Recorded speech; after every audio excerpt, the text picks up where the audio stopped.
There are conflicting values, and taken in isolation, each of the values is quite legitimate. So the value of preserving human life, or for that matter, the life of any organism, that is a value that we should accept. You shouldn't just go arbitrarily kill some animal because it's fun to kill it. That's a reasonable value. On the other hand, most people will agree to swat a mosquito. Okay, well, the idea that life should be valued has come into conflict with another value, and we know what that one is. And that's commonly the case. The values that we hold are not absolute. They are always contingent. They conflict.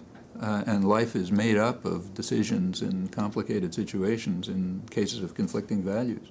If you listen to just one in isolation, yeah, it may sound legitimate and maybe is, but you have to ask what it means under particular conditions. So choice is legitimate, preserving life is legitimate, and sometimes they run into conflict. Well, I think the point is that if what we're talking about is whether abortion is legal or not, is legally available, then it's certainly the poor women who are harmed by the fact that abortion is not legally available, because the wealthy women can generally get an abortion whether it's legally available or not. There will be someone who is properly medically qualified who can do it, and if not, of course, they can travel. It's a global world, they can go somewhere else. I'm saying I don't think that the deaths of the fetuses should be regarded as comparable to the deaths of older human beings, but the great tragedy is the tens of thousands of women who die from botched abortions in countries where abortion is illegal. For example, it is reasonably well, in fact very well established, that as women have more opportunities, more education, as better medical care is available, as more family planning is available, fertility rates go down, abortion goes down, children are better cared for, and women are healthier. Those things are known. And those are all things that are easily under social control and that should not be controversial. I don't think there should be anything controversial about making sure that women can have access to decent, say, obstetric care. Now, that alone would save hundreds of thousands of lives every year. If you want to do things that will help people, there are very easy ways to do it. And that's not just true of women, it's also true of children.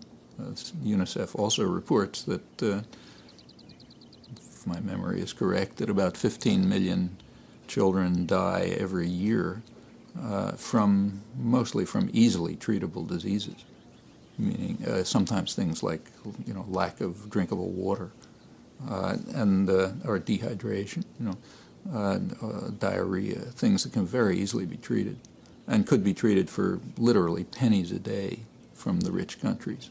Well, okay, if we're serious about saving lives, saving children's lives, there are easy ways to do it.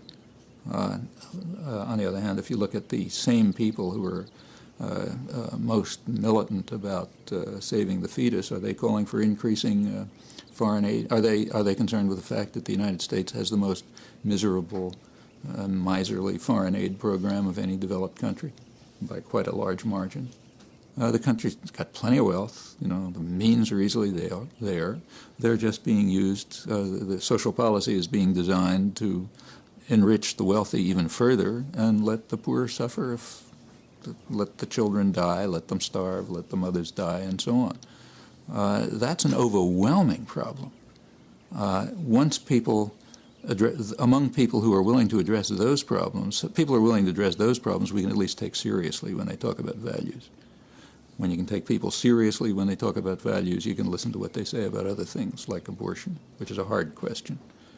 But I don't think we should be interested in discussing it with people whose values are such that they don't care about the massive problem of killing and harming women and children that they could easily deal with and are doing nothing about.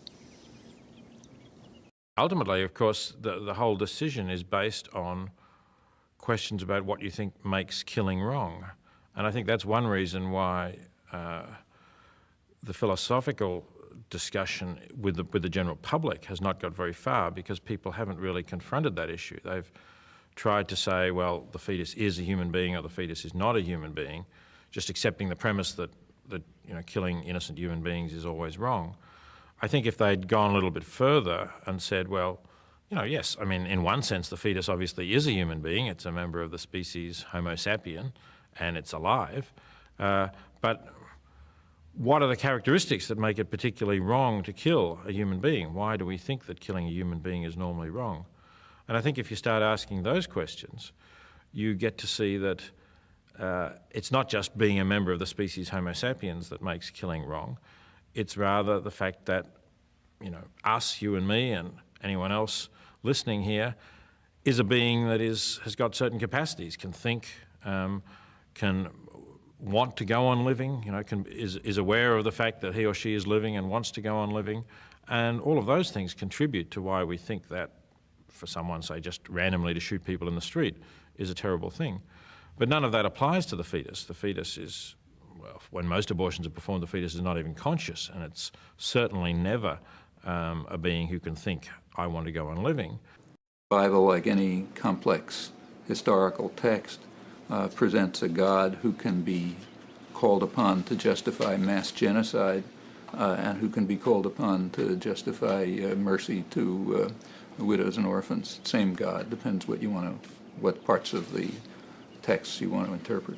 The conception of God is obviously relevant for those who believe in God, and for many of them their views will flow from that. But it doesn't determine their views, because of course you can have fundamentalist Christians who will believe in God and think that for that reason abortion is wrong, embryo experimentation is wrong, euthanasia is wrong, and so on. And you can have other more liberal Christians who will believe in God but who will think that all of those things can be justified. Everyone in the debate is opposed to outright infanticide, that is, taking a live child and deciding to kill them because it's too much trouble to take care of them. Everyone agrees on that. Everyone agrees, I suppose, that women are allowed to wash their hands. Although I guess you could make a case if you went over to the biology department that when a woman washes her hands, lots of cells flake off, and some future technology might be able to use the information in those cells to construct a potential child. So somewhere between, say, washing your hands and killing your 3-year-old, somewhere between that, there are decisions to be made about how we're going to balance what we call life, which in fact is there in the cells on your hand, how we're going to balance what we call life against lots of other problems. And those decisions are not simple.